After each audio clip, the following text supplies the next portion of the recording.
So we were talking about cloud computing and what are the possibilities and what are the types and what we're going to do in our throughout the course, what we're going to do.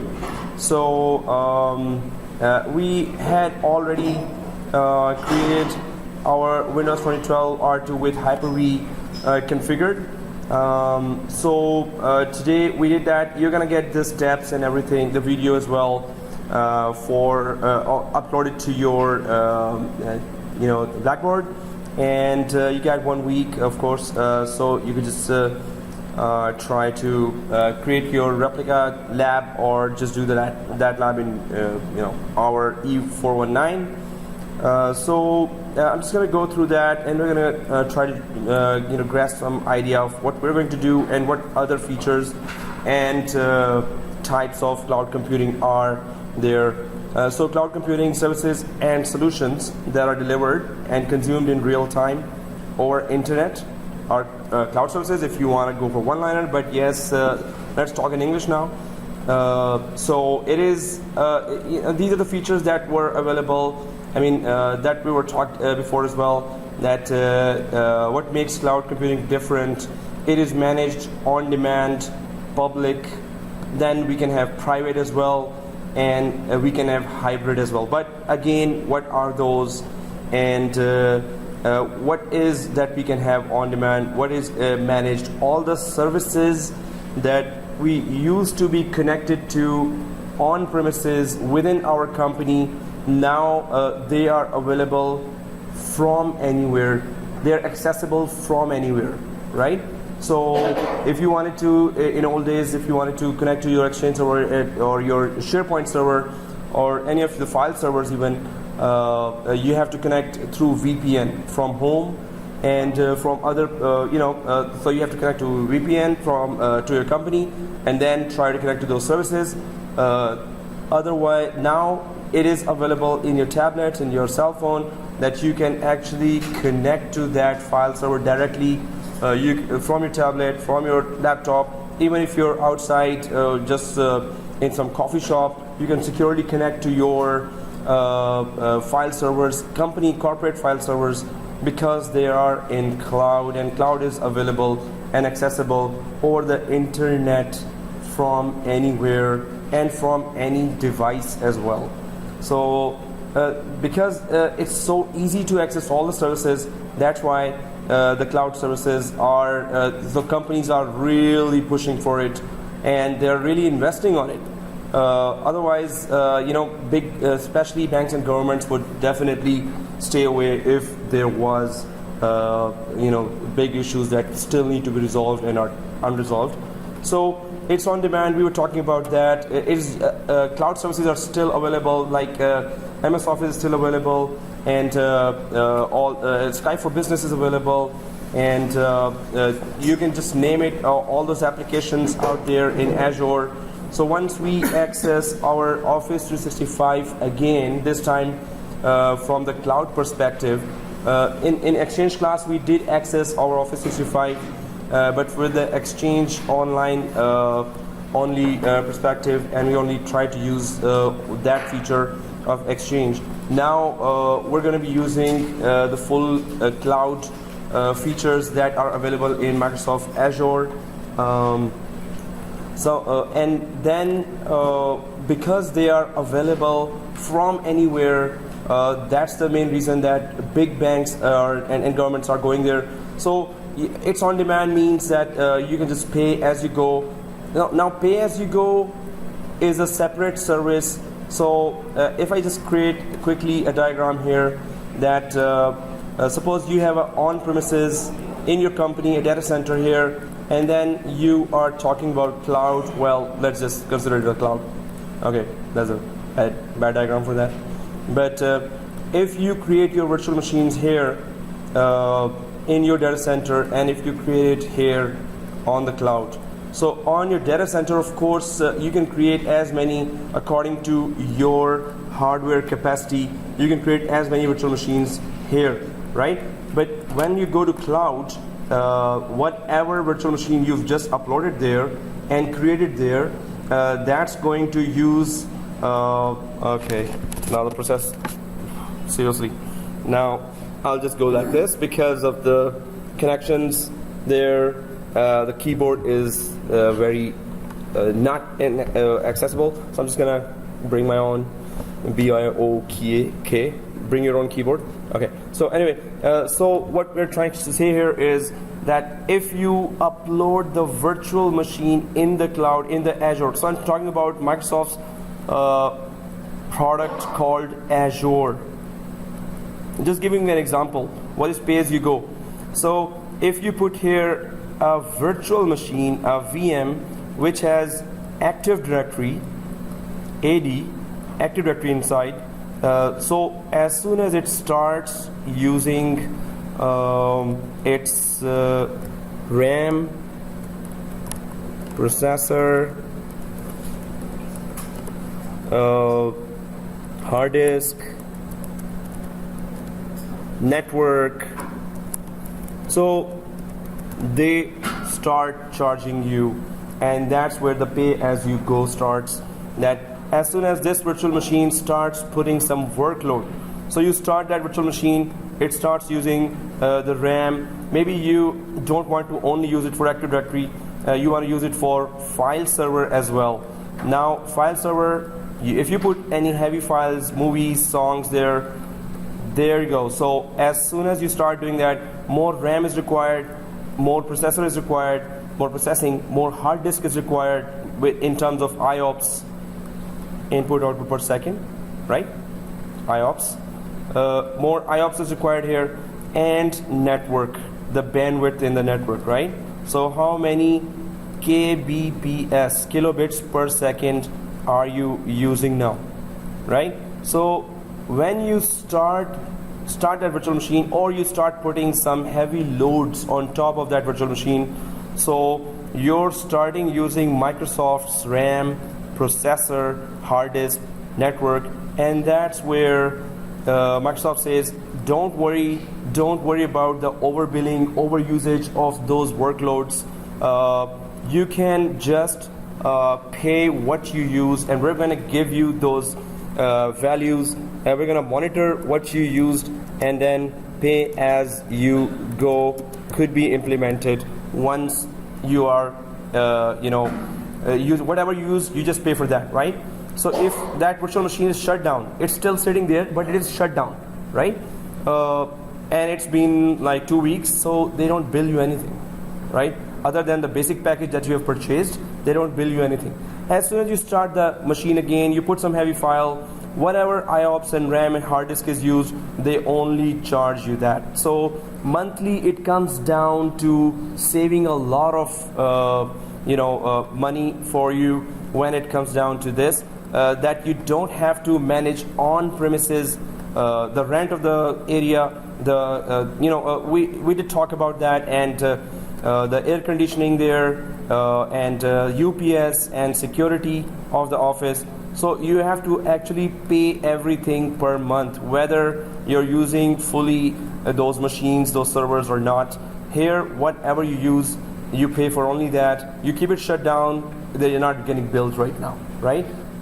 There's that per year package that you paid already. So that machine is just sitting there. If it's not doing anything, you're not getting paid, charged. So this is pay-as-you-go. If we go ahead a little, or subscription basis. So if you have some regular workloads, so I'm using those terminologies here, regular workloads, and if your other terminologies that are coming, that's going to come, but we need to understand all those as we go. So whatever is a regular workload, it's different from pay-as-you-go. That regular workloads is that every day you're starting that file server, every day at least it's being used, 60% of the RAM is being used. Every day it is using processing to 20% or 40% of the processing it's using. So it comes down to how much IOPS and how much kilobits per second. Then you can actually pay it as a subscription, right? So as a monthly or weekly subscription, right? So you can pay it as monthly or weekly subscription. So the main thing here again is how much of Microsoft's, if suppose you're using Microsoft's cloud product called Azure, if you're using Azure, then how much of Azure's RAM, processor, hard disk, network, and there are 2 or 3 more things that we're going to actually go inside the cloud, and we're going to check that out when we're creating a new virtual machine, or at least when we are trying to check the marketplace. There are some virtual machines that they will charge you $2,000 per month. There are some virtual machines that they're going to charge you $5,000 per month, and some which are $200 per month, right? So it depends on what kind of their hardware will be utilized. As soon as you start touching their hardware, as soon as you start using their hardware, Microsoft hardware, that's when they start charging you, right? But this is Microsoft Azure we're talking about. There is that much bigger competitor, which is AWS, Amazon Web Services, and Microsoft is near it, but it's some people say it's no way near it. But if we're going to be talking in detail about AWS, we're going to be talking about how many data centers and what type of data centers across the globe AWS has, and why is it considered right now the leader in cloud computing, right? So it is all very interesting, and on the basis of AWS's huge setup in the cloud, many of the big projects are now possible on the cloud, and they're not going to charge you much. So AWS also offers 1 year free subscription to use some level of their hardware. We're going to do that too, just to check, go inside and try to test all the features and try to know the terminologies of AWS, the leader in cloud computing. But more famous is of course Azure. It's easier to access. Whichever company has a lot of Microsoft products, they get easier access to Microsoft Azure as a cloud platform. So if I go ahead a little, there's that. So you typically buy cloud computing the same way you would buy electricity, telephone services, or internet access from a utility company. So it is per month, or it is pay as you go. It depends on how you want to spend time, but the most of the work is going on the computers, so that's why the charges are supposed to be low on the cloud computing, right? So sometimes cloud computing is free or paid for in other ways. So Hotmail is subsidized by advertising, so you are using some of the cloud services already, but they get the money from, so Facebook you're using already, right? And your Hotmail, Yahoo, Google, but they are then trying to fill up this cost by advertising, or putting advertisement on their sites. So it is possible to go for your own cloud project as well, but we're going to go ahead and try to see what are private clouds and how can we actually create a business out of that if we want to. So if we go ahead, it's public or private. The cloud could be public or private as well. Now we all have PCs in our desks. We're used to having complete control over our computer. This is a very old slide. Now we have tablets or cell phones in our desks, right? And complete responsibility for them as well. So cloud computing changes all that. So you're not responsible for your desktops anymore. Whatever is there, whatever software is there up there in the cloud, whichever hardware on top of which it is running, you don't care about that, right? So if Office 365, if I go back to the diagram here and go for Office 365 here, so it is offering Word, Excel, PowerPoint, Access, right, etc. So you have all these applications available, but you don't care where is it running out of, which computer is it loaded, and what is the RAM of that computer. You used to care about that once when you had your own servers, and when you had your own desktops are still there. But the main thing is that in cloud, you don't care about where the software is running, so that headache is gone. You're just paying monthly something to access those services, and you can even download those on your laptop if you have paid, a little more. So you can have Office 365. Here you have Office 365 already, right, from the college. But are you able to download it? Did you ever try? It's just online, right? Yeah. So if they buy some other package, then it allows you to download the Office 365 in 5 devices per user, right? So, but yeah, of course they have to pay $300, okay, per year. Okay, that's ridiculous, but I'm gonna tell them. Don't worry. No, it's not $300 per student per year.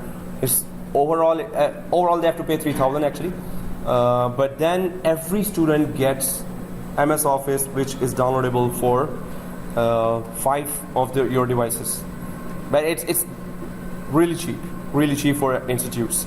They just don't know that. Well, okay, so let's just go ahead. Now it comes in 2 basic flavors. Cloud computing comes in 2 basic flavors: public and private, which are the cloud equivalents of the internet and intranet. So intranet is, what is intranet? Anyone knows that? The internet inside a company. Internet inside a company. It's like internet format, browser-based services available, but just for company, for employees inside the company, right?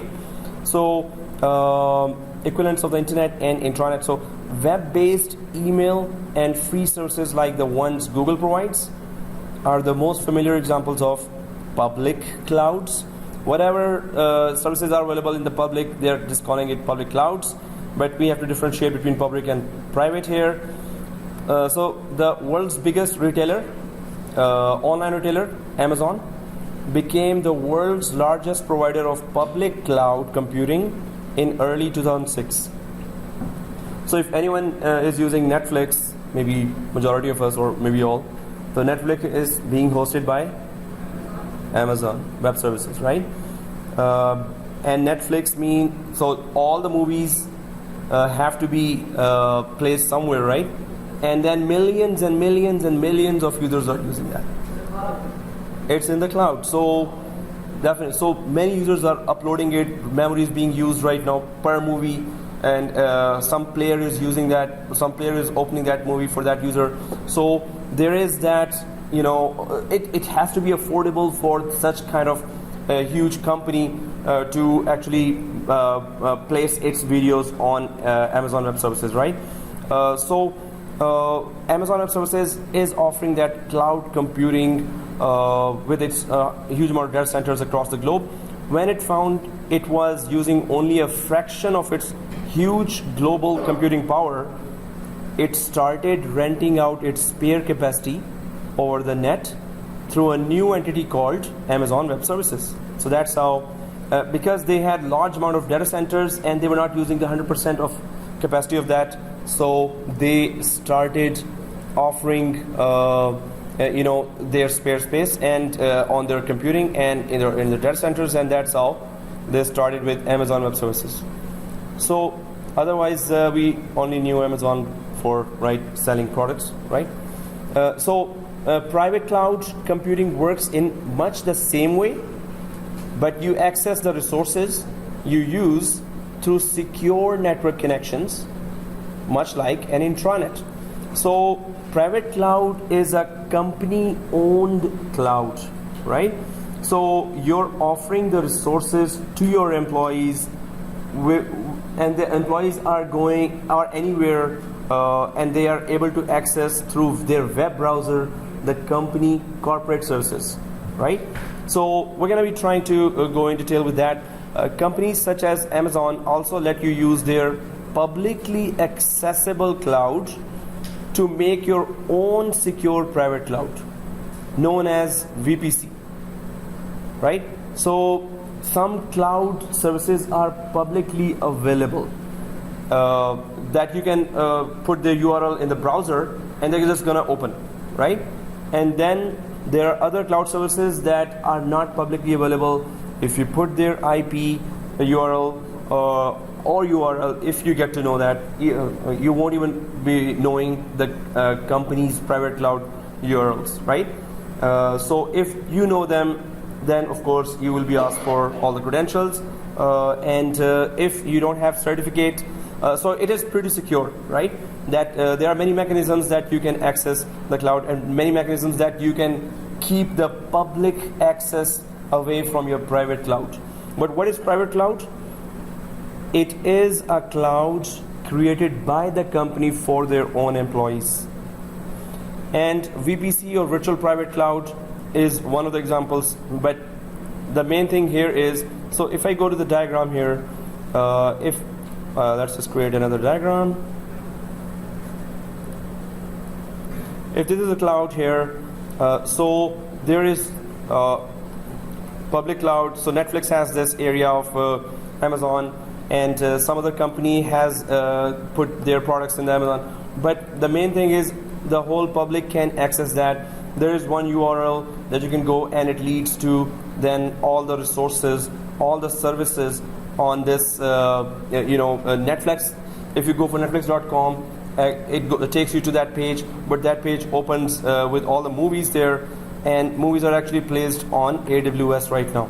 So you're ultimately going to AWS for that. But if you have private cloud here on the same data centers of Amazon Web Services, they will not be available, their URLs will not be available for public. So they will be protected, and only employees of the companies can access if they have certificates deployed. Certificates are small files that do two things: authentication and encryption, right? Authenticate and encrypt. So the private cloud are always secured and encrypted, right? So they are just put away from the public access. So in the public cloud, you can have private cloud. There is one way you can have private cloud. Then in your company data center, you can create a private cloud there as well, right? Which is accessible only to your employees, but with any kind of URL or browser-based access, right? But we're going to be going in detail with that. But in a public cloud, you can also have your own fixed machines and your own so this is your file server, this is your Exchange server, web servers, all there. But you're only accessing and you're paying Amazon Web Services to get those services. Now, of course, you have to just compare the rates of Microsoft Azure cloud services. They also offer virtual private cloud, so VPCs. They also offer Microsoft, and Amazon also offers. But Amazon can afford to give you much lesser rate, much lesser price, right? So companies such as they offer virtual private cloud. So VPC, we can understand that VPC could be created in a private cloud, in a public cloud as well, right? So this could be in the quiz as well, that can you create in a public cloud a private cloud as well. So private cloud is just taking space of Amazon Web Services or the public cloud. Otherwise, people don't know even if it exists or not, right? It's just taking those cheaper charges of Amazon Web Services and creating your own private cloud there. Otherwise, you can create it in your data center as well. But of course, if you have a data center, then you're already paying a lot for it. So, types of cloud computing. People talk about three different kinds of cloud computing, where different services are being provided for you. So three types are there, major categories. Note that there's a certain amount of vagueness about how these things are defined, and some overlap between them as well. But the three major categories we can go to. First is infrastructure as a service. So actually there are three: infrastructure as a service, software as a service, and platform as a service. There are three major categories in which the services are divided in the cloud, right? So infrastructure as a service. When you talk about infrastructure, of course, then the servers, the switches, virtual switches, and everything comes inside that infrastructure. So it means you're buying access to raw computing hardware over the net, such as servers or storage, right? So you're buying that infrastructure, access to infrastructure of Amazon from Amazon. So you could just build up your own virtual environment, and you don't have to buy your own expensive servers and place it in some secure place in your company. Because if you decided to get rid of your data center, which is kind of, not a good idea, that you would just get rid of the whole thing and put everything on cloud. That's none of the companies actually planning to do that. They always go for hybrid. In different contracts, I see that. I haven't seen any company even in future deciding or planning to go totally cloud. Small companies are going totally cloud, and because they cannot afford to have system administrators and technical staff actually. So smaller companies can go, but larger companies always have hybrid or some servers in their own infrastructure and some other the rest of the services in the cloud, right? And then now the cloud market is so big that they have to choose which one to go for and who's offering the best rates for their services that they want. Okay, so infrastructure, it means you're buying access to raw computing hardware over the net, such as servers or storage. So since you buy what you need and pay as you go, this is often referred to as utility computing. So whatever you're using, so whatever RAM and processing, what I explained in detail before. So whatever RAM, processor, hard disk, network we're using, we have available, that's what you're using there in the infrastructure as a service, or IaaS. So since you buy what you need and pay as you go, it is called utility computing, right? So ordinary web hosting is a simple example of IaaS. So you pay a monthly subscription or a per megabyte, gigabyte fee to have a hosting company serve up files for your website from their servers. So infrastructure as a service, of course, if I go to the diagram here, you have Amazon Web Services and Azure. So if I go for another one, so you have Azure, which are the top contenders in the market, Azure and AWS. When it comes to infrastructure, Azure and AWS, there is that VMware as well. VMware has vCloud. So Azure is already a cloud product by Microsoft, and then Amazon Web Services is a cloud product by Amazon. But when it comes to infrastructure as a service, you can have any amount of virtual servers for SQL, for Exchange, for any kind of application. You just name it, and Microsoft says, okay, we're going to build up a server for you, and it's going to charge just this nominal, this much, and then you're going to start your business right away. So for business startup, if you're starting your business, you need Exchange server, you need Skype for business for meetings, emails for Exchange, that's all you need. So, and typical Office 365 package will just help you start your business, right? But Azure lets you create not only servers, but then it goes down to, you want to create your own network inside the Azure cloud. You want to create switches and give them the IP range. So how would you want to create one?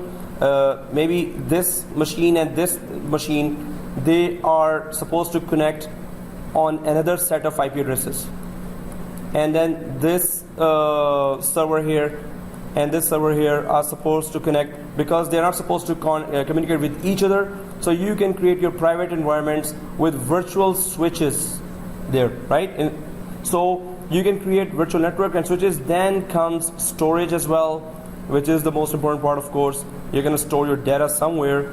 So servers, switches,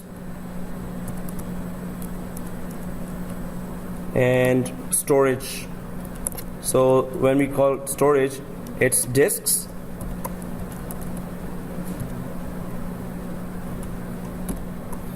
So you can have all this in your infrastructure, right?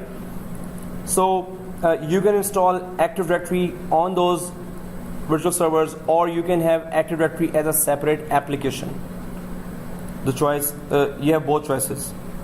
AD installed, oops, not 9 installed, AD on VM, or Active Directory as a separate app, right? So when you get the whole infrastructure, this is what you do in your data centers, right? So you have a data center, you have switches, you have routers, you have everything. That's, you name it, that you used to have in data center, now you have it in your Azure IaaS, right? Infrastructure as a service. So if everything is available here that you would have done it on data center, then you can start comparing costs at least. That's what Microsoft, sales guys go to each company, and then they go to meet the bosses, and then they tell that, hey, you're spending so much money, and then it is so much risky as well. You are facing downtime nearly every month. One of the servers goes down, one of the hard disks goes down.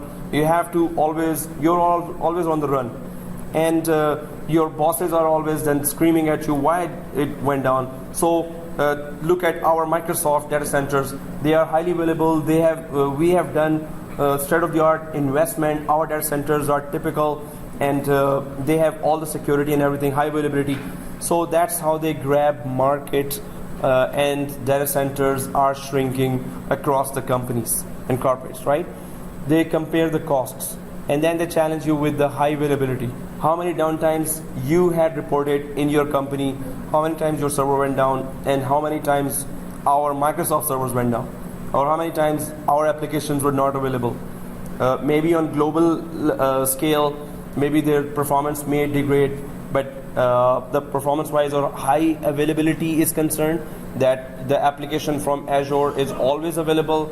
Whether you went to Germany, then you went to Italy, then you went to Toronto, the performance is always great, right? Wherever you go, from wherever you access your application. So that's why infrastructure as a service. Now Microsoft Azure offers that because a majority of the companies have Windows environment, Microsoft Windows, so they have licensing going on. So at once they go for Microsoft Cloud, Azure. But Amazon Web Services is offering the same thing: servers, switches, and storage in much cheaper way. It's just that whoever wants to go, they have to do the groundwork. They have to understand the whole thing, all the technologies, all the terminologies of Amazon Web Services to really understand how is it better than Azure. So it's lack of understanding and awareness, but Amazon Web Services is much lesser, much cheaper, and much bigger in size than Microsoft Azure Cloud Platform, right? And so their terminology is totally different, and we're not used to that, but I'm going to have that lab ready for connecting to Amazon Web Services as well, so we could understand those new features that you're going to face in the market once you start looking for a job. So, but VMware Cloud, VMware is especially known for infrastructure virtualization.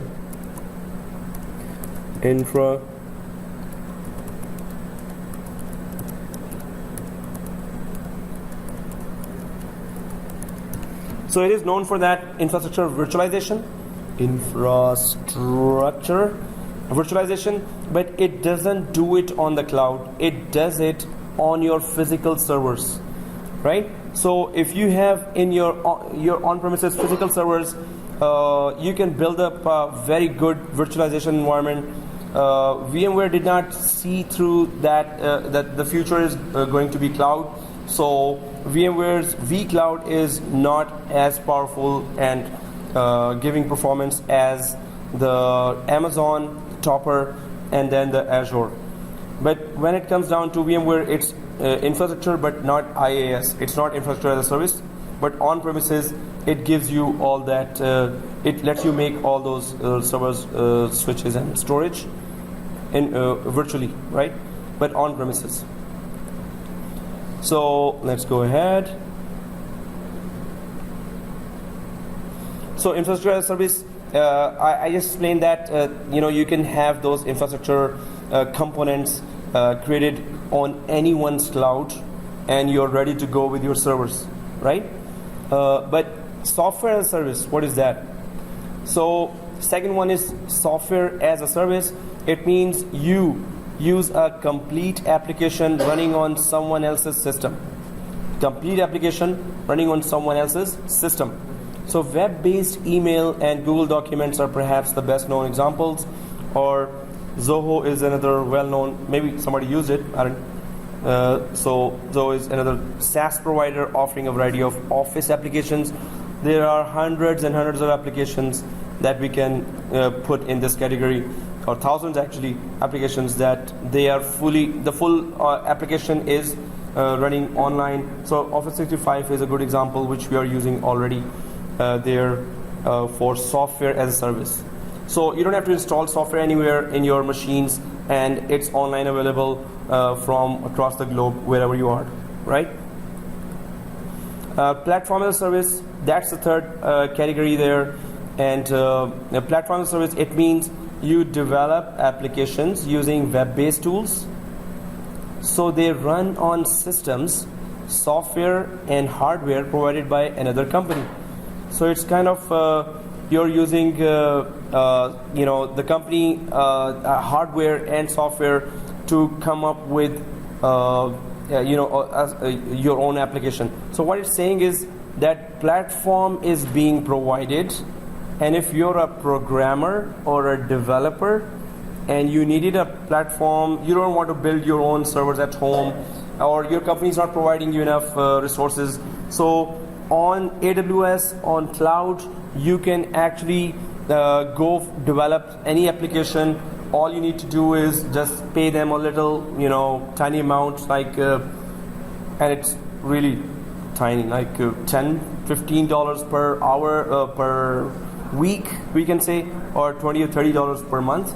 But you get 4 or 5 virtual machines there with applications. So you want to develop in Java, you want to develop in any other languages. So those applications are installed on those virtual machines, and then you start developing right away.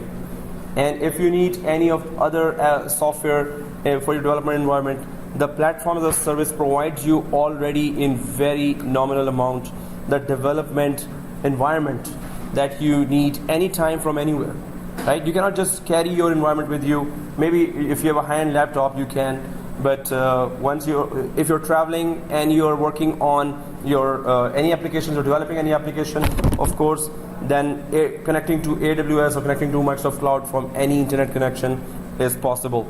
So platform as a service gives you that specific environment to work on your applications, as well as, so for example, you might develop your own e-commerce website, but have the whole thing, including the shopping cart, checkout, and payment mechanism running on a merchant's server. So App Cloud from Salesforce.com and Google App Engine are examples of PaaS. So Google App Engine gives you the platform to develop your own applications, upload them, and sell them, right? So as long as you're using somebody else's hardware to do your development, this is platform being provided to you, and it's as long as you have internet connectivity, you're doing this, right? So types of cloud computing. So we talked about three types here: infrastructure as a service, software as a service, and platform as a service. So software as a service we are all using in one way or another. Platform as a service, whoever is a developer among you can use that service, and thousands and thousands are using that already. They don't have to just go to Best Buy anymore and go for wait for that great deal on very expensive hardware. They just have that platform as a service environment. Okay, their machines are still there wherever they go, and they want to work from whichever internet connection they're working, right? So if it's available easily and it works in your tablet as well as laptop, then what else you need? So infrastructure as a service, software as a service, and platform as a service. So any questions about that?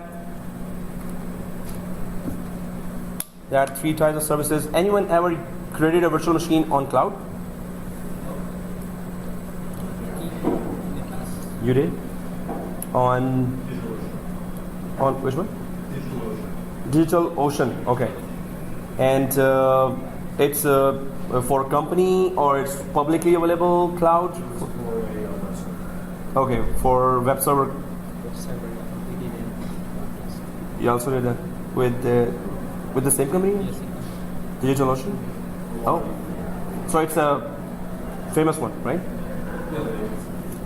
With They offer those ERP products, so we could create discrete software servers.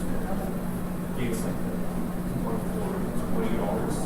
It's like hosting like $5 a month. oh. We use it for free. Not huge storage too, but still $5 a month for all the recording is really fun. So I just got 200 GB? 50 GB, which is also good for cloud. DigitalOcean, right? Yeah. .com. Good. Okay, guys. So we keep getting more cloud leads. So many people are using that. Now, Ravello is one I showed you in the morning, but that's specifically for VMware. In the morning class I showed that. Ravello, right? So there's that Oracle.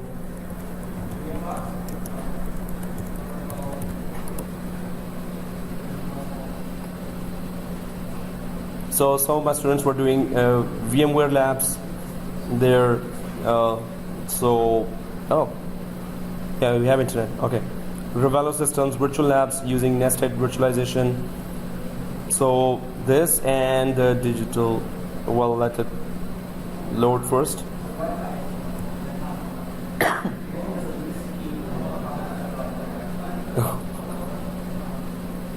Well, I get all. Yeah, this is a Ravello system also. Run VMware workloads on public clouds. This is also very cheap when it comes to 5 or 6 machines with 250 GB storage. So it is also good. And also, Ravello from Oracle, if you just go for, it has its own prices. Then there is Boson, BOSON, that also offers cloud environment machines there that you can just purchase for 1 year, $200, and 4 machines you can do all the labs of 7410 or Microsoft certifications, right? So if I just type here Boson software, and then those who are doing CCNP or CCNA already know that. But anyway, they are also offering online machines. Their certifications when you go there and go for Microsoft. So they're offering 3 or 4 virtual machines you can just purchase and do all the labs there as well on the right side. These are the machines. So yes, there are many other options, and let me just open that. DigitalOcean as well, which seems to be famous. So DigitalOcean, cloud computing designed for developers.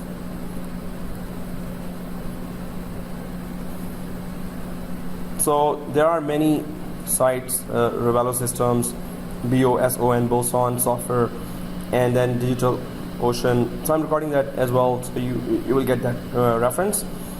But the thing is that yes, there are many cheap options there, and we should go ahead and try that. You don't have to even buy or wait for those deals for expensive machines. Now many are going for cloud and opening their virtual machines there or creating their virtual machines there, and they do sound cheaper, but it comes down to all the experience and pricing per month. You can see that $20 per month, 2 GB memory, 2 core processor, 4 GB SSD disk, 3 TB transfer, and $5 is, so one small machine can work, not that small. So that's cool per month. If you're saying that, wow, that's good. So I would just stop buying or looking for some high-end servers or laptops and go for cloud options. Create my virtual machine there, do my tasks, daily tasks there, right? So we have those these platforms. So IaaS is their infrastructure as a service provided by many sites. So this is providing you that CPU and RAM that you need from wherever you connect. Your machines will be working, right? So if your productivity is not disturbed, that's what companies are seeing. Wherever you are, you don't have an excuse. Oh, I don't have a laptop here. I don't have a desktop here. So you just connect. You have internet connection. Connect there. Start your virtual machine. As long as you have keyboard and mouse and internet connection, you're working, buddy. So no more excuse, right? So wherever you are, start your virtual machine, your application, and it's starting on somebody else's servers, and you're working. So productivity is there. Okay, so let's go ahead a little. So guide to supporting Microsoft private clouds. This is part of our course objective. So Microsoft private cloud, this certification is going sky high. Many administrators are doing that certification because companies are interested in private clouds being created on their data centers as well, and we need to understand as well how does it work and why do we need it even, right? So objectives: describe the architecture of a private cloud, identify the hardware requirements for a private cloud, describe the software requirements for a private cloud, and install the management server. So cloud architecture. In this section, we will talk about the transition to cloud computing. Why do we want cloud computing, right? And public cloud offerings, and what we will be doing throughout the course. We're going to go for the Hyper-V, cloud. We're going to try to create that. So, making the transition to cloud. In the past, application software had to be installed on a user's computer. A license for each application had to be purchased. Now, and then client-server model as well. Server computers with enhanced capabilities and large storage devices are used to store data. So we used to have applications on the desktops, and we still have, and client-server model. So we have servers on which you have deployed the enterprise servers, and on the client machines. From the client machines, you access those servers. So require the purchase of multi-user licenses there as well. Well, we still require licenses even now, of course. So, well, client server model, yes, we understand that. Let's go ahead. So, making the transition to cloud computing. So, cloud computing provides applications from a server that are executed and managed by a client's web browser. So provides applications from a server that are executed and managed by your client's web browser. So any application that we cannot use from browser and is a cloud application.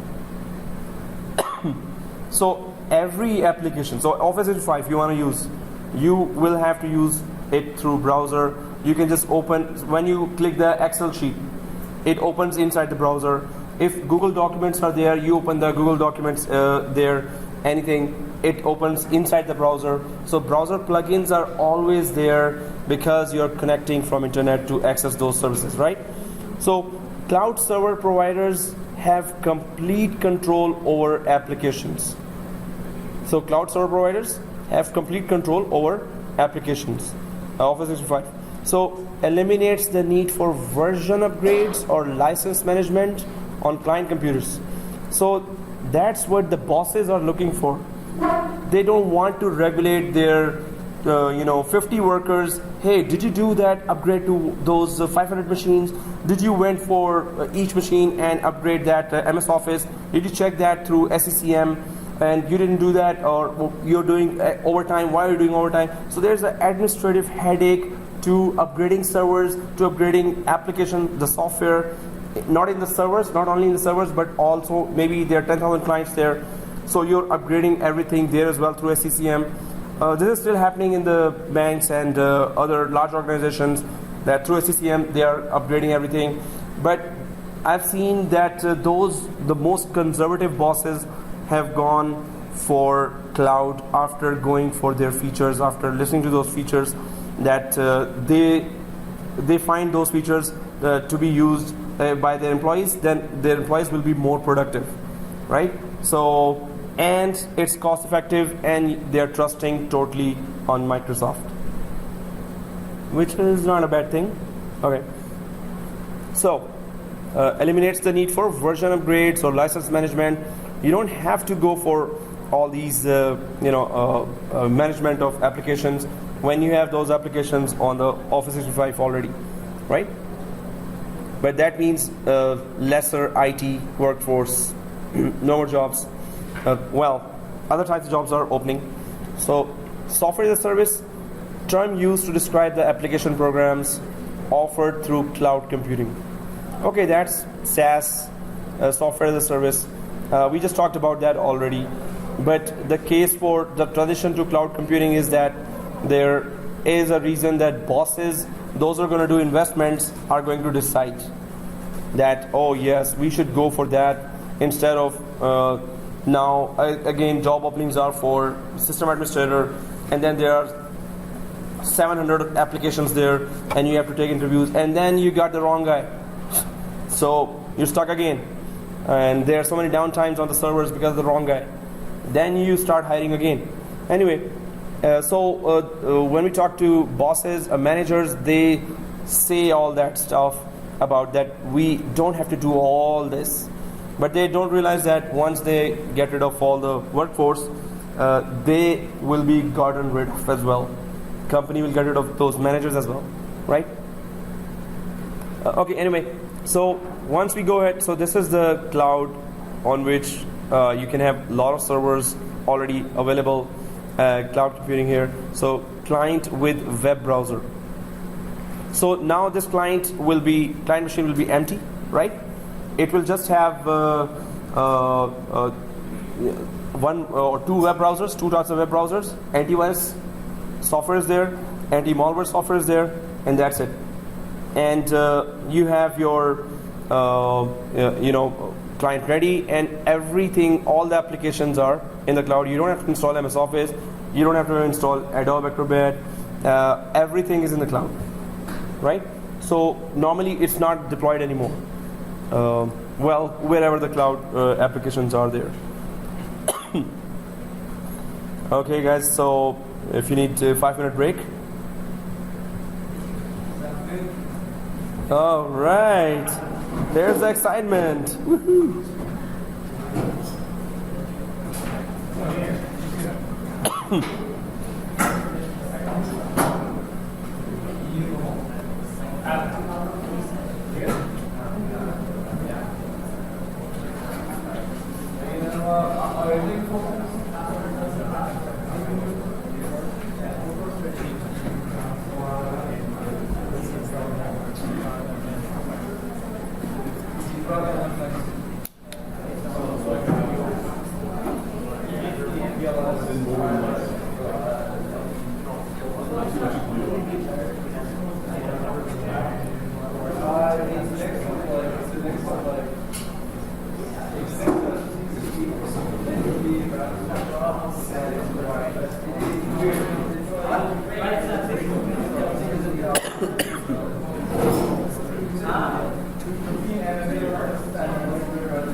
Yeah, I'm giving a chance for those who want to.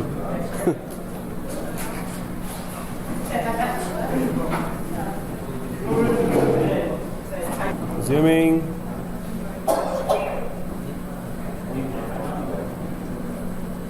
So, before the break, we were talking about the three major types, and then now we're trying to talk about or trying to understand what is the private cloud. But before that, making the transition to cloud computing, how do we migrate from our on-premises network to cloud network, and what are that we have on-premises that we need to change, and why would we do that?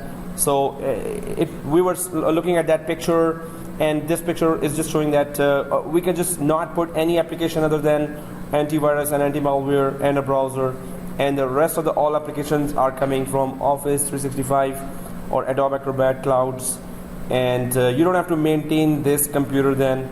And suppose in a large company there are 10,000 computers or 80,000 computers or 200,000 computers, so you have saved a lot of money when it comes to maintenance and hiring that workforce to do that maintenance when you don't have applications on top of it.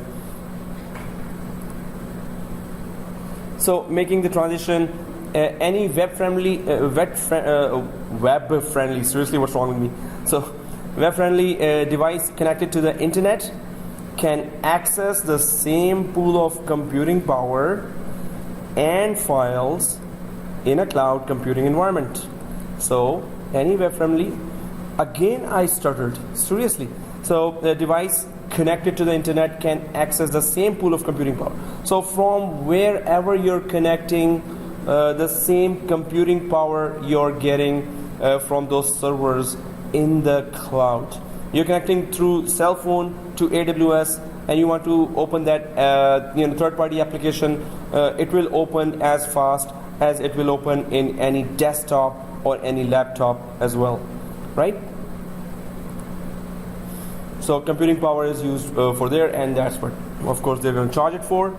And making the transition, a website or web application that is hosted in a public cloud has additional processing power available within the cloud. So additional power is always available, but of course they're going to charge you, right? The more processing you start using, if you're on a pay-as-you-go plan, otherwise they will limit you with the processing that, hey, you cannot use more than 70 megahertz or gigahertz processing, or 70%. You cannot go more than 70% with this monthly subscription of cloud computing that you have purchased. So it depends on how did you purchase it and how much raw computing power, their hardware you want to use, and what kind of package you have to use it. So if site loses popularity, so it says here, if a website becomes more popular, the cloud automatically directs more computers to serve pages. So you need more computing power because so much traffic is coming, and maybe your website is viral now and everyone is using that. So the cloud will automatically give you more power, but of course it's gonna then tell you, hey, this is your new bill now. But of course your users which were coming will have no degradation of performance, right? So if site loses popularity, the cloud will scale down number of servers to reduce cost of service as well. So it goes both ways. If you don't have enough traffic, it's not going to keep you charging fixed per month. It's going to take that computing power down as well. So if you don't have any traffic that uses a lot of computing power, then it's not going to charge you monthly some straight rate. It's going to, your charging will also come down, right? So this is automated. This is something that you should be keeping an eye on as well, that how much they're charging when the traffic was not there or users are not using your cloud computer, cloud virtual machine, right? So the charges come down as well if they're not using. So cloud computer is popular for its pay-as-you-go. The best is always pay-as-you-go. I also use that whenever I have to start 2 or 3 machines right away for some project, and I don't have to connect remotely to anyone's company. So I just pay them for that much, and it works perfect, and it's cheaper to use some virtual machines from some cloud. There's so many now that it's hard to choose, or some good ones are there that you always go to for temporary work, temporary project that you took. Okay, so a private cloud offers same features and benefits as public clouds, offers more control over enterprise and customer data, security, and regulatory compliance. So these are the things that companies are most after, that every component of their network, all the data is compliant, is under monitoring, is properly secured. So this is one of the main concerns of every company, right? So in cloud, then in private cloud you can do that. You can actually put all your rules there. You can apply all your company rules there because it's your private cloud. You're paying for it. In public cloud, whatever their rules are, you have to work by those machines, right? With those rules. But in private cloud, you can just make your own rules and implement it, and nobody is going to ask you what you're doing. But the main thing here is that companies then prefer private clouds where they have more of their say, and more of their compliance can be, more of their data could be compliant, right? So advantages, some advantages of cloud computing: cost reduction, we talked about that. Scalability, if you need more servers, it will scale up as much as you want, as much as their capacity can afford. And mobile, so from wherever you want, you can access the cloud applications, right? So reducing costs, and it is reducing like from month to month. I hear so much reduction going on in many of the services because so many people are now joining, and so many cloud providers are there that there's a tough competition out there now. So cost reduction is continuously going on. Scalability is being offered with bigger data centers, and it is available from anywhere across the globe, so it's mobile as well, right? But are there any disadvantages? So disadvantages. So some disadvantages finally of cloud computing: security. The biggest concern about cloud computing, because of the number or users accessing the cloud server, the traffic, and it is accessible from across the globe, anywhere, right?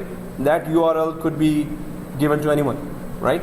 So now it's the responsibility of the cloud provider, the AWS. Once they get hacked, if their reputation really goes down, right? So they have to be very, very secure, very secure. So, but security concerns are always the first ones when it comes to, hey, do you want to go cloud? Do you want to convert some of your servers or start your servers or services in the cloud? The first question always comes down to security. And then, for Microsoft Office 365, the sales guys come and then they convince you that yes, it is very, very secure. We haven't been hacked before or yet or never will be. And then they all show you all the security mechanisms, which we're going to be talking in detail later. What are the security mechanisms of cloud?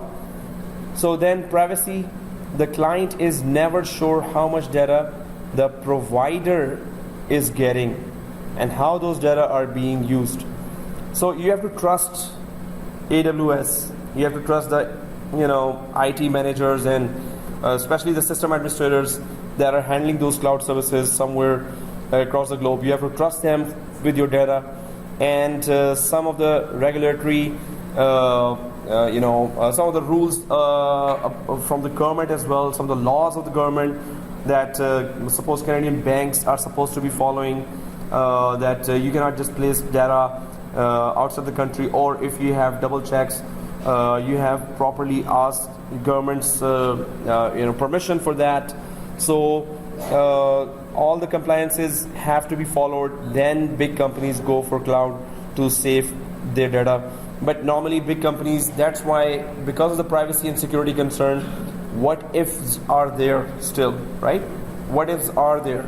What if this happened? What if that happened? What if the internal system administrator goes rogue or something else happens? So that's why they always have hybrid environments. Hybrid is some of your data center servers are there and some of your servers are on the cloud. So they are connected and they are synchronizing.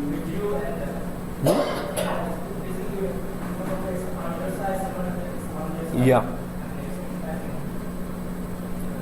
exactly. So majority are doing this right now.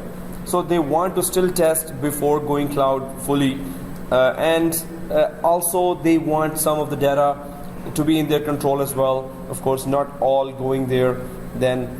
So there are many concerns, and to fulfill some of the law requirement, they should have on-premises critical data also available, right? So they cannot just put everything on cloud and just be over it like, okay, everything is safe. Government requires that you should have these kind of security mechanisms for such critical institutions like banks and other government institutions or military institutions, right? So they can't all go cloud fully 100%. And then disadvantage again, service availability. Service is dependent on two main things: reliability of your internet connection and reliability of the service provider. So how reliable is Microsoft's data center? Microsoft is building a data center in Ontario. I don't know which place, but it is doing a $1 billion investment just to build that data center there to offer cloud services within Canada, which are much faster accessible, right? So according to the government, the law is that, hey, some of the critical data cannot just go outside. But when you're using cloud-based services in US and your Canadian bank, then of course there are many limitations, and they have also told it to the companies, hey, don't you have some Canadian presence here? Don't you have those? So AWS also has the cloud presence and data centers in Canada, and Microsoft is building that data center in Ontario to abide by the government laws of critical data for critical institutes, right? So disadvantages are these: security. Well, you have to trust them, but definitely you have to. If your company was supposed to go for cloud, you would ask them lots of questions. You would come up with lots of scenarios that what if this happens? How can I hack it? Or if there are hack attacks, what are your plan B and C if the data is lost? Where is your backup if the data is crashed by some rogue employee? So how do you do that? So you have to learn their mechanism, who is providing you the cloud services. So I would just ask the system administrators or IT architects of AWS or IT architects of Microsoft Azure how is your security really, offering that security or data that we are uploading daily on your cloud, right? So plan B and plan C should be always listened from them before, and you should really go through that. Is it really applicable or not? And then go and buy those services. So of course companies would go for that, system administrators would do that before buying those services, but they are going crazily to put many of their services on the cloud. So server virtualization, when it comes down to that, you guys already have a good idea about virtualization. Use a software to simulate a physical computing environment.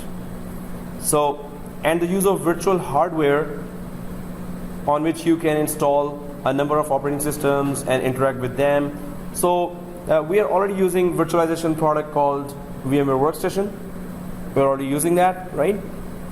So, but we have configured, or we're going to be configuring Hyper-V in our labs, and we're going to try to go ahead with the course objectives to learn virtualization in context of cloud computing. Because in cloud computing, of course, it's all virtual machines that you're starting with. Virtual networking, you're connecting your virtual machines, and the storage is actually hard disks, but there are many software running on top of that storage that you want to control in the cloud. So you have to actually know how virtualization works, so you could know how cloud is working, right? So you must have a very good idea about virtualization.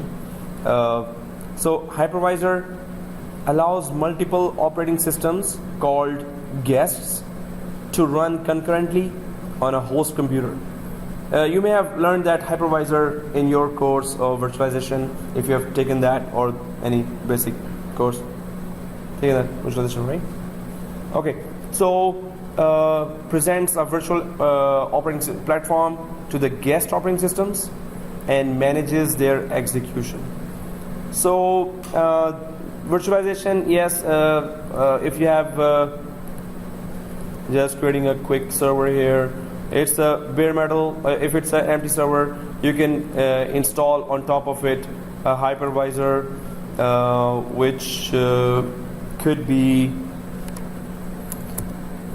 hypervisor from so Hyper-V from Microsoft, VMware, so ESXi is a hypervisor from VMware, and Zen server from Citrix, right? So all these types of hypervisors are there. Hyper-V from Microsoft, ESXi from VMware, Zen server from Citrix, and also KVM from Red Hat Linux. So these are all hypervisors that are in the industry, and with the help of those, we create private clouds as well. But we are concentrating mainly on Hyper-V based private cloud. So hypervisor, any one of those gets installed on top, directly on top of the hardware, machine hardware. So this is the machine hardware. So in the hardware you have RAM, processor, and hard drive, HDD.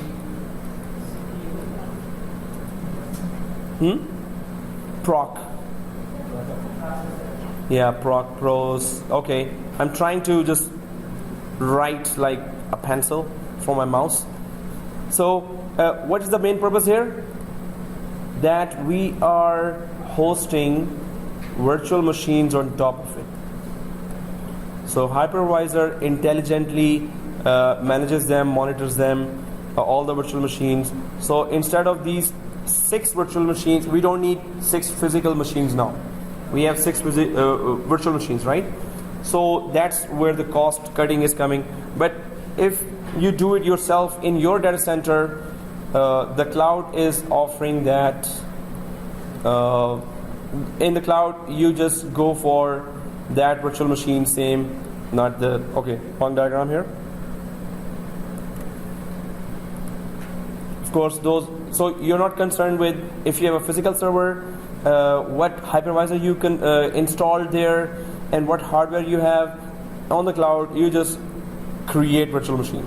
Here, you have to make sure which physical server you have, what is the high end, is it high end or not, and then what is the hardware, and which hypervisor, which company's hypervisor you installed, and do you know how to run it or not, right?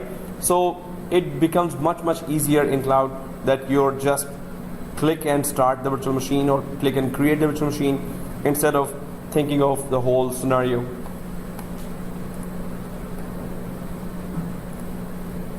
So presents a virtual operating system, virtual operating platform to the guest operating systems and manages their execution. So that's what the diagram says, that it manages the execution of virtual machines, and whatever you put there, it's going to just 6 virtual machines will be running on top of one physical server. So 6 different applications can run. Now, well, this is a basic diagram of hypervisor. You can have different operating systems on different virtual machines. Yes, we know that. So server virtualization, a standard hardware system environment is provided within each virtual machine for each guest OS, right? So when you create a virtual machine here, that virtual machine tells the operating system inside that it's okay, I am a physical server, you don't have to worry about me, but it fools the operating system into thinking that it is installed on a proper, legit server, hardware server, or desktop server, or rack server if you want to imagine that. So the main thing is that virtual machine fools the operating system into thinking your hardware is proper and you're installed on an independent machine right now. And it works and acts like as if it is on a physical server, right? So virtualization permits installation of new OS on an existing computer without disrupting. Yes, we know that. We can install operating system on that. Server virtualization in cloud computing enables rapid provisioning, addition of virtual machines to meet increased demands for processing online requests. So rapid provisioning. So in cloud computing, if you need a lot of processing at once, it will provide you in the cloud. It's just saying that in a physical server, whatever processor you put there, that's it.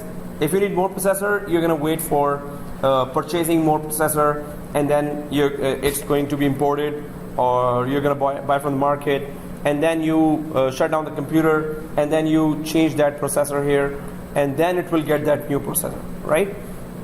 But here in the cloud, if it needs more processor, automatically the processing will increase. If there are 200 people connecting and they are accessing a lot of applications, that requires a lot of processing now, and it is going up to 100% processing. So if it is on 100% processing, the performance will degrade for all those who are connecting. So cloud gives rapidly more processing, provides more processing as is required, right? So here you don't have to wait for the processor to be bought from the market, ordered from the market, and wait for 2 weeks, and then ask for a downtime, and then change the processor or add the processor, or just upgrade a full server. So you don't have to wait for all that. At once you get the processing here, right? So that's where the productivity is not dead, right?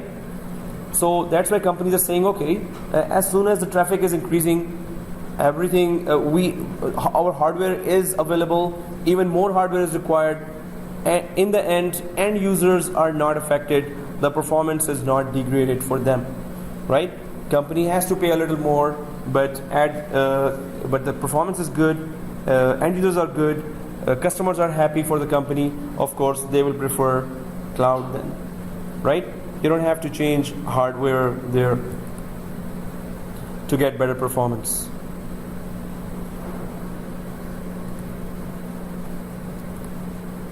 So then storage virtualization. So we were talking about server virtualization, but storage is a topic that is really, really important nowadays, and storage is becoming, it's being converted into software as well.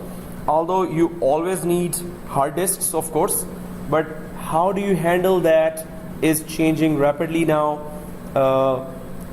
Before you had to do EMC is a storage provider, NetApp is a storage provider, and they provide like $500,000 storage servers there, or towers with lots of hard disks and rows of hard disks available, right? So, but you had to do that EMC course to learn how to control the EMC storage, and you have to learn NetApp courses for that. Those courses are still there. But how do you handle storage? Rapidly it is changing inside VMware, it is changing inside Hyper-V as well. That you don't need to even do those storage courses, which were expensive, and they're very high paying courses, storage courses. But the way they are changing the storage more and more to the VMware administrator or Hyper-V administrator can also control some portions, major portions of the storage as well. But what is storage? First of all, in a network, a file server is a computer that has the primary purpose of provisioning shared disk access. Yes, through file server, hard disks, we can have applications and documents installed on the file server. So what is network attached storage, and then what is storage area network? So what is NAS and what is SAN? So network attached storage, it's a file level data storage on a computer network that provides data access to clients, right? So file level data storage on a computer network, right? So NAS systems usually contain 2 or more hard drives that are combined and arranged in redundant array independent disks, which is RAID. So we created RAID, a software RAID, in our previous course, where we went for, well, some of us, we created RAID 1 and RAID 5, but RAID is, anyone remembers? Yeah. Combination of storage disk for alternate to make hard disks highly available. There is RAID 1 and RAID 5, right? So RAID 1, just you can use minimum maximum of 2 disks, and half of the capacity is used. But if you lose 1 disk, you still have 1 other disk working. RAID 5, it's called mirroring. It's called mirroring. And RAID 5 strikes up with parity, right? RAID 0 is striking with RAID 5 uses Parity. Disks, so that if one fails, other ones can fill as well. If one fails, then, and minimum it needs 3 disks to be set up. So yes, storage is then secured by RAID. Multiple disk drives can work together to form a disk array. We can just make an array of multiple disks and group them together to create a bigger volume on top of that to use those resources to save a lot of data there. But main thing is they should be redundant, right? So data that is frequently needed is retrieved from a cache, right?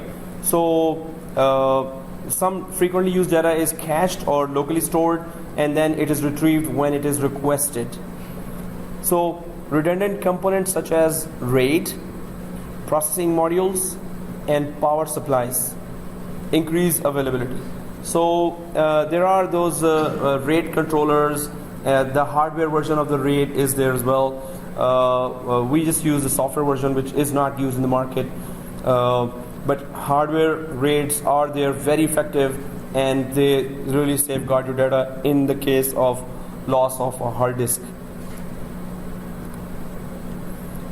So NAS with RAID. So if you have this one tower and you have like 4 disks there, you can have 2 mirrors created or 2 RAID 1 created, right? So this will mean that you will use half the capacity of the pair, but whatever data you're saving on this NAS device or network attached storage device, whatever data you're storing there, if you lose one disk, you still did not lose the whole data because it is RAID protected, right?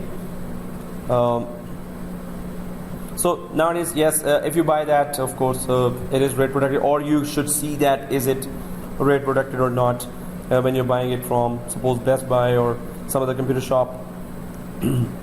So, and then application server can use RAID array.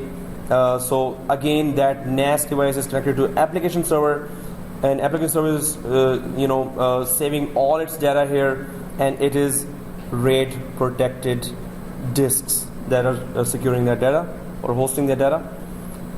But what is storage virtualization? So we're going to be actually coming there. The topic is still ongoing. So then there is SAN. So there is NAS. NAS is cheaper. 4 disks, set of 4 disks, 8 disks, or 10, 20 disks you can go for. But NAS is always a cheaper solution if you want to remotely store your data for your network. NAS is network attached. You can put the tower here, and then everyone can just save their data inside the NAS device. Depends on how much capacity is the hard disk on having. So then SAN is the more expensive solution, right? Disk arrays can be consolidated into a storage area network. SAN.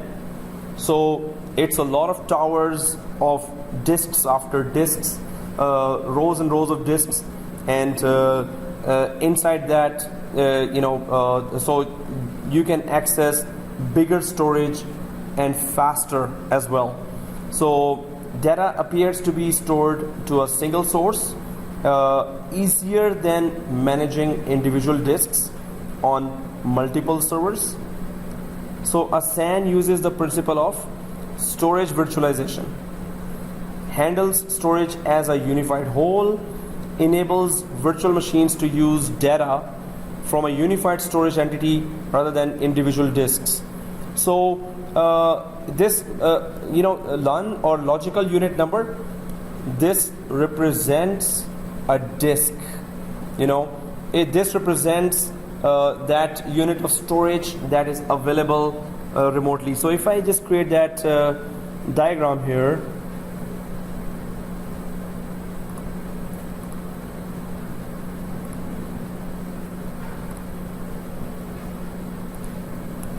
so EMC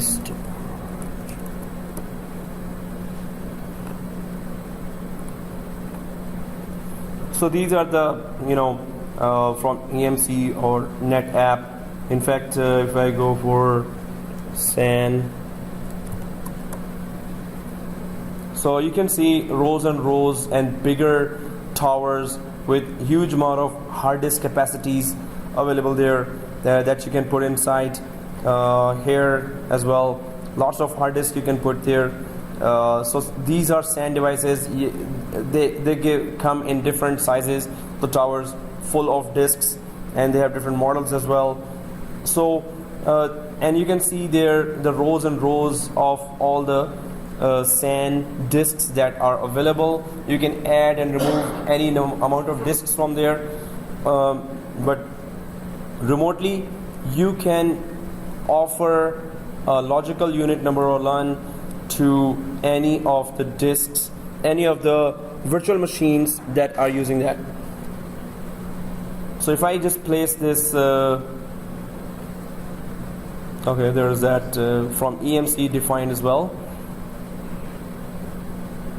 SAN, storage area network, it supports fiber channel, fiber optic, so fiber optic cables which are what? So Ethernet cables offer more bandwidth, or fiber optic cables? Fiber optic cables offer huge amount of bandwidth, and they are expensive. They have their own equipment to connect to. You must buy a separate fiber optic switch for that. separate HBA network cards, host bus adapter network cards needs to be there for fiber optic connectivity. So SAN comes with fiber channel, or you can connect SAN to that. NAS, network attached storage, IP, fiber channel, it is supported, but it is a cheaper solution, and you can connect to that as well, the fiber channel. And CAS content, so we're not talking about CAS right now, but here type of data, block. So block of files are copied, a huge, bigger chunk of data travels across the fiber channel when it comes to SAN. And NAS, it is lower bandwidth, lesser, smaller chunk of data travels across the network, right? So key requirements, determinist, okay, so that's EMC terminology here. You don't have to go for that. But there is that comparison. If we go for this diagram here,